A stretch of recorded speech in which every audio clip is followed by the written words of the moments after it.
Hello friends, welcome to my YouTube channel और welcome to my new blogs. तो आज जेहेतु जानी आज पहली रज तो से आज सकाल सकाल मु पिठा सहित मटर तरकारी बन दूची। तो मु मटर तरकारी बनवाई मसला कषाऊँगी। आज छेचा मसला देखिए मटर तरकारीटा बनी कहीं लाइन नाला ग्राइंडिंग करने तो से छेचा मसलाटा को छेचिकी तरकारी कर मसला छेचा मसलार कलरटा भी बहुत किसी अलग निरा तो बहुत सुंदर देखा जाता। बर्तमान मसला आमर अधा अधी कषा हो सारा आउ टे कषा हम। आज रजरे केमती सब मजा मस्ती कर मत कमेंट सेक्शन में कमेंट कर जनइबे।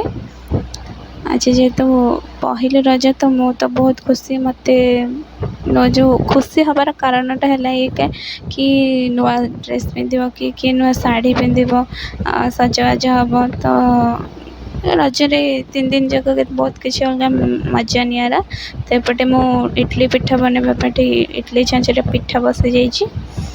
पिठा भी आसला अल्प टिके हम।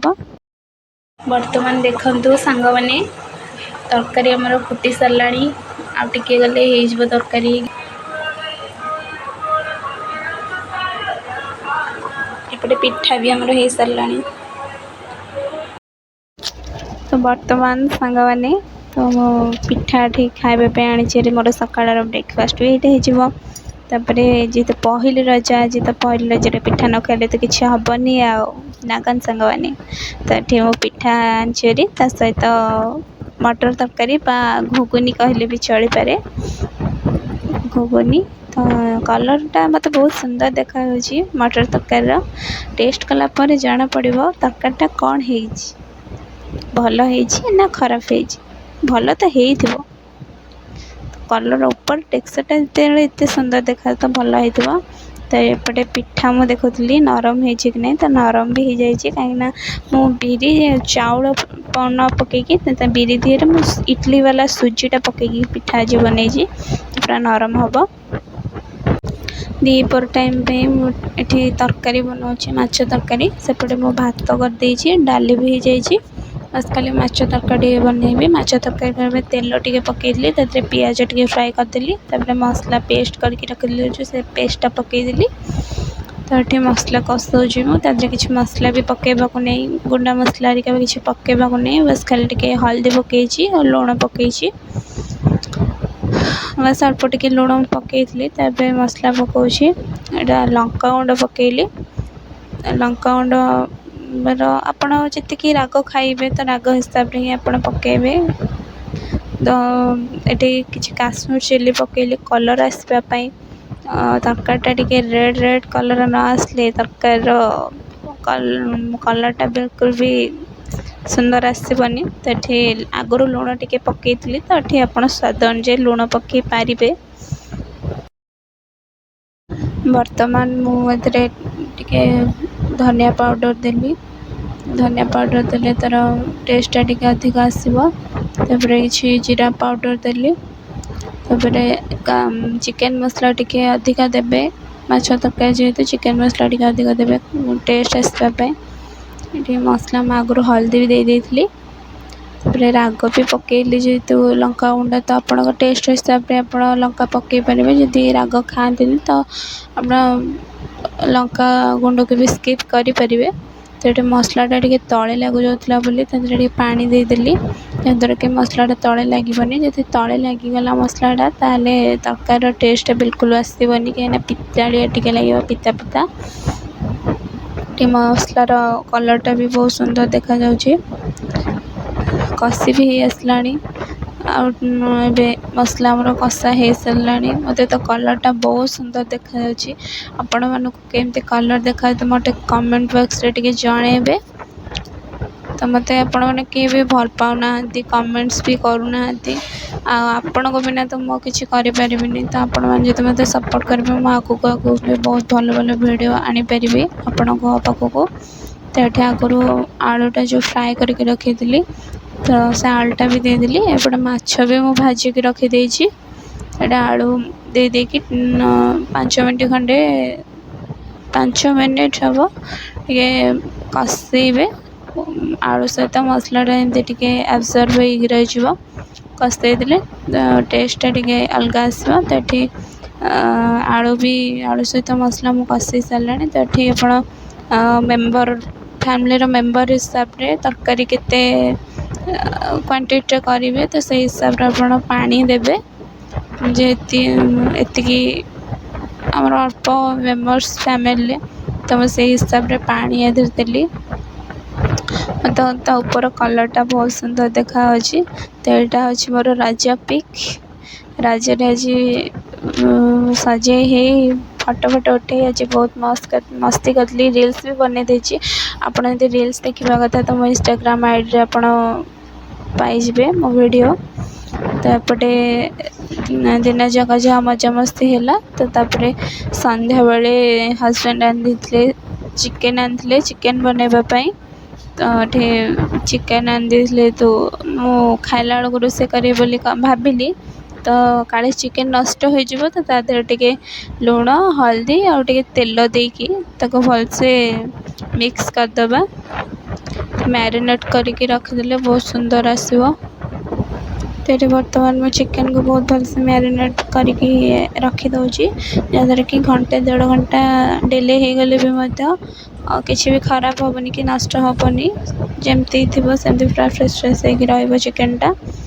ये चिकेन मु मैरिनेट करके रखी सारापर देखा अलग किसी साइड आइटम बनवाई जो टाइम हम तो बनईदेवी नचेत ना। तो चिकेन बनवाई मु आलू फ्राए करुँची जेहेतु मुझे रज तो पनीपरिया किसी कटाकटी करी बो मना कले तो आज काटबुन बोली तो मुझे काटी दूसरी आने तो तू रोसे करदेबू हाँ ठीक अच्छे मत काटिकी दे दियो सब मसला मसली सब रेडी करके दे दियो मुझे बनईदेवी। तो ये से आलू काटिक मत देले तो मुझे फ्राए बन करदे आलूटा को आलू फ्राए कर सारापर तो मसला कषि चिकेन रंधा हम।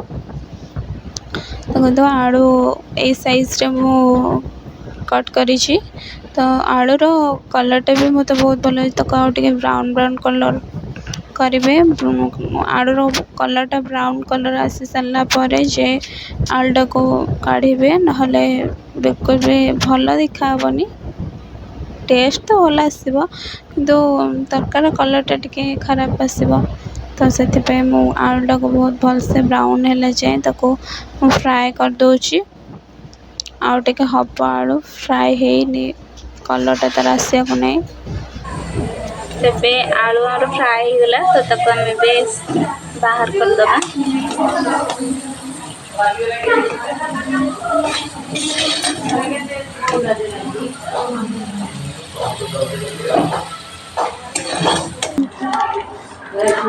सब आइलुटी ये पुणी भांगी पकड़ अच्छी भाई पकईचु कहीं जाबित्री फुल एटा थुआ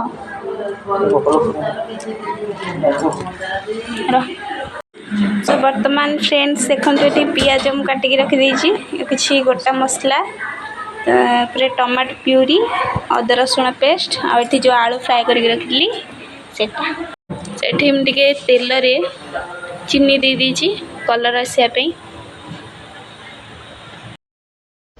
ये मुझे तेल आगुरी चीनी दे दी तो बर्तमान किसी गोटा मसला देदेली जमती कि लवंग है कि जायत्री फूल है गुजराती बड़ अलैच सब दे दी दालचीनी गोटा मसला किसी पकईदेली तो तेजपत्र भी देदेली। तो ये बर्तमान पियाज पकाऊँगी आज मो रोसे करने गला तो मो हजबैंड कहले ना तो कर ठीक अच्छे तुम कर से भी बहुत भल रोसे करती तो हाँ ठीक अच्छे इच्छा अच्छी आज रोसे बनई दियो। पियाज एपट सेपट होता पियाजटा भी कलर आसला ब्राउन कलर तार हो आसला तादेह किसी अदा रसुण पेस्ट जो बाटिक रखी तो अदा रसुण पेस्ट देदेली।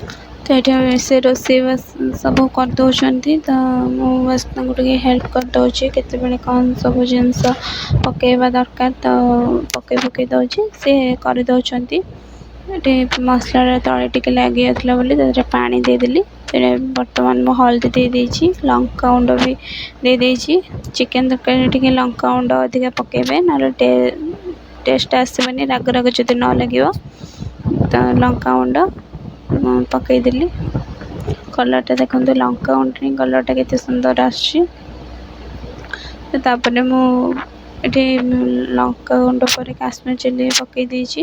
ତ ଏଠି ଟମାଟୋ ଅଲଗା ବାଟିଥିଲି ଯେଉଁଟା ପିଉରି, ତ ସେଟାକୁ ବି ଆଡ଼୍ କରିଦେଲି। କାହିଁକିନା ଟମାଟୋ ପିଉରି ଆଉ ଅଦା ରସୁଣ ପେଷ୍ଟ ଟିକେ ଅଲଗା ଅଲଗା ଯଦି ଡିଭାଇଡ଼ କରିଦେବେ ତା'ର ଗ୍ରେଭିଟା ବହୁତ ଭଲ ଆସିବ, ବହୁତ ମୋଟା ବି ଆସିବ ତା'ର ଗ୍ରେଭିଟା ଯଦି ଟମାଟୋ ଅଲଗା ପିଉରି ବନେଇକି ପକାଇବେ।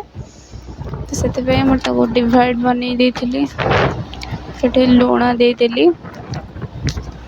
ଲୁଣ ଆପଣଙ୍କ ସ୍ୱାଦ ଅନୁଯାୟୀ ଲୁଣ ଦେବେ। ଆଗରୁ ବି ମୁଁ କହିଛି, ତରକାରୀ କରିଲା ଟାଇମ୍ରେ ଆପଣ ଆପଣଙ୍କ ଟେଷ୍ଟ ହିସାବରେ ଲୁଣ ଆଡ଼୍ କରିବେ। କାହିଁକିନା ଅଲଣା ହେଇଗଲେ ଗୋଟେ ବାଟରେ ଚଳିବ, ଅଲଣା ହେଇଗଲେ ଲୁଣ ଆଡ଼୍ କରିକି ଆଉ ଥରେ ଖାଇ ବି ପାରିବେ, କିନ୍ତୁ ଲୁଣି ହେଇଗଲେ ବିଲକୁଲ ବି ଆଉ ଖାଇ ହେବନି। ସେଠି ସବୁ ମସଲା ଗୁଣ୍ଡ ମୁଁ ଦେଇଦେଲି, ଜିରା ଗୁଣ୍ଡ, ଧନିଆ ଗୁଣ୍ଡ, ଗରମ ମସଲା ବି ଟିକେ ଦେଇଦେଲି ଅଳ୍ପ ଟିକେ। ଶେଷ ଟାଇମ୍ରେ ମୁଁ ଗରମ ମସଲା ପକାଇବି। ଏଠି ମସଲା ସବୁ ଦେଇଦେଲି। ଚିକେନ୍ ମସଲା ଦେଇନି, ଆଉ ଟିକେ କଷି ହେଇସାରିଲା ପରେ ଚିକେନ୍ ମସଲା ଟିକେ ଅଧିକ ପଡ଼ିବ। ମୋର ସବୁଥିରେ ଚିକେନ୍ ମସଲା ଟିକେ ଆଡ଼୍ ନହେଲେ ମୋତେ ଖାଇବା ବିଲକୁଲ ବି ଟେଷ୍ଟ ଲାଗେନି। ଏମିତିକି ଅଣ୍ଡା ଫଣ୍ଡା ଭୁଜିଆ ଟାଇପ୍ର କି ଆମଲେଟ୍ ଟାଇପ୍ର କଲେ ଯଦି ଚିକେନ୍ ମସଲା ପକାଇବ ତାହେଲେ ମୁଁ ଖାଇବି, ନଚେତ୍ ମୁଁ ଅଲଗା ଖାଇଦେବି। ଏଠି ମସଲା ବି କଷି ଆସିଲାଣି। ଦେଖନ୍ତୁ ମସଲାର ଗ୍ରେଭିଟା କେତେ କ୍ୟୁଟ୍ସା ଦେଖାଯାଉଛି, ମୋତେ ତ ବହୁତ ସୁନ୍ଦର ଦେଖାଯାଉଛି, ପୁରା ରେଡ଼୍। ତାପରେ ବାସ୍ନା ବି ସେମିତି କିଛି ଅଲଗା ଆସୁଛି, ବାସ୍ନାର ବଢ଼ିଆ ଆସୁଛି। ତ ତାପରେ ଏଠି ମସଲା କଷି ହେଇସାରିଲା। ତ ମସଲା କଷି ସାରିଲା ପରେ ଏଠି ଚିକେନ୍ ବି ଦେଇଦେଲି। ଚିକେନ୍ ଦେଇ ସାରିଲା ପରେ ତାକୁ ବହୁତ ଭଲସେ କଷେଇବି। ଚିକେନ୍ଟାକୁ ପୁରା ସିଝିଲା ଟାଇମ୍ ପର୍ଯ୍ୟନ୍ତ ବହୁତ ଭଲସେ କଷେଇବେ। ମସଲାଟା ଚିକେନ୍କୁ ପୁରା ଆବଜର୍ବ ହେଇକି ରହିବ। ଚିକେନ୍ ଦେହରେ ମସଲାଟା ପୁରା ଭିତରେ ତା'ର ସବୁ ପଶିକି ରହିବ, ଯେମିତି ଟେଷ୍ଟଟା ଭଲ ଆସିବ। ଏଠି ଚିକେନ୍ ପୁରା ଅଧା ଅଧି କଷା ହେଇ ଆସିଲାଣି। ମୁଁ କଷି ସାରିଲାଣି ଚିକେନ୍। ହଜବେଣ୍ଡ ପଳେଇଲେ, କହିଲେ ତୁ କର, ମୋର ଇଚ୍ଛା ହେଉନି, ଗରମ ହେଉଛି, କିଏ କରିବ ରୋଷେଇ, ଥାଉ ତୁ କରିକି ଖାଇଦେବୁ, ଏମିତି କହିଲେ ପଳେଇଲେ।